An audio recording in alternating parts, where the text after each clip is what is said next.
Umani ng iba't ibang reaksyon ang pagsipol ni President-elect Duterte sa aming reporter na si Mariz Umali sa kanyang press conference noong Martes.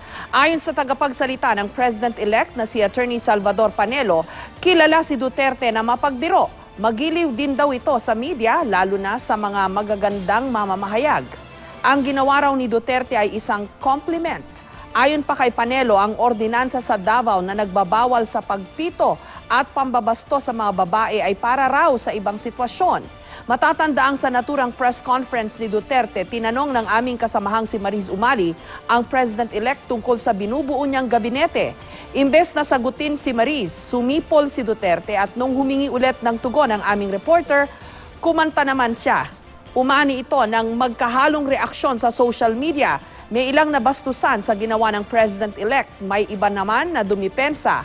Ang mister ni Mariz na si GMA News reporter Rafi Tima pumalag sa insidente lalo't ginawa ito sa isang press conference. Pero mas nakakadismaya raw na ang mga nasa paligid noon tumawa pa at nanukso. Hindi raw dapat